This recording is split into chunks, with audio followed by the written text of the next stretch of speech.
guys, good morning. Papunta po kami ng Baguio today. Ngayon, andito po kami sa paanuhan ng RFID na papuntang Baguio. Iba po pala yung sa ano. Ngayon lang kasi ko nakabalik sa Baguio.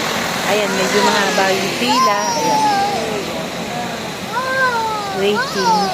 Medyo mahaba po ang pila, kaya iba po pala yung RFID. Ayan, ito po ano ang isa. Ayan. Waiting kami dito. Kasi iba po yung RFID pala na napapunta po dun sa ano. Napapunta sa Baguio. Iba po pala. Ayan. Oh, say hi daw. Hi. Hello. Hi. Ayan. Ayan po mga pamangking ko yan. Ayan yung bunso ko. Ayan. Ayan, pamangking ko po yung mga yan. Eh, waiting po kami ngayon. Ayan. Ayan po yung tatay ko. Ayan. Akala ko ba yung driver? Hindi mo magpalit na sila driver. Tawag ka. Waiting lang po kami. Dagers may tita ko. Say hi daw. Hi. Ayan po yung bunso ko, guys. Ayan. Ayan, pamangkin ko. Ellie, oh, say hi daw. Ellie. Ayan po yung pamangkin ko rin. Ayan, kapatid ko po yan, guys. Kaya dyan may bakati na.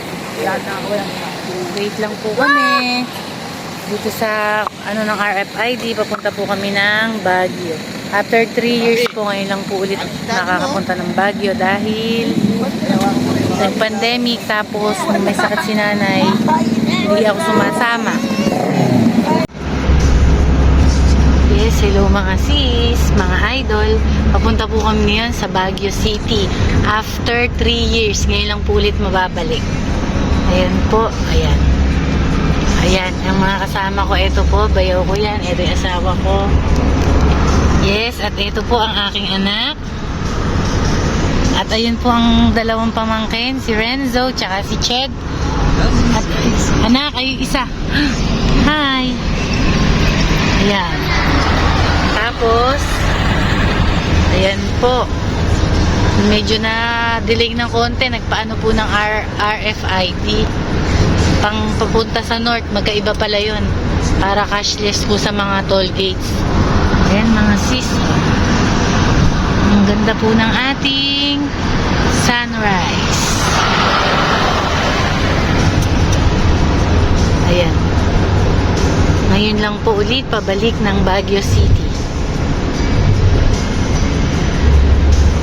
Ayan, nakapagpakabit na po kami ng RFID. Ngayon pa ano na po tayo. Papunta na tayo ng Baguio. Ayan mga sis. Ayan po yung anak kong panganay. Ayan ang susuan. Say hi daw. Ay, inaantok ang bata. Papunta na po kami ngayon ng Baguio, guys. Bali, after ng pandemic, ngayon pa lang ulit na ano, ngayon pa lang ulit ako na balik ng Baguio.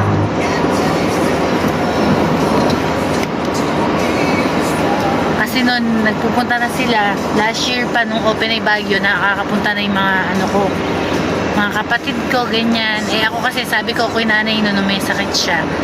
Pagka ako kagaling mo, tsaka na lang ako pupunta ulit ng Baguio. Kasi lagi siya sa akin nakasabay noon. Eh ngayon po, ala na si mother. Eh, obligado na pong bumalik ulit. Ayan. Kasi kasama po yung pamilya. Hi! Say hi daw, inaantok ang bunsuan ko. Ayan po ang bunso ko, yung panganay ko, ayun. Nak. Ayan. Papunta na po kami ng Baguio. Day 1. Ito mga sis, quick live lang po tayo. Bye po.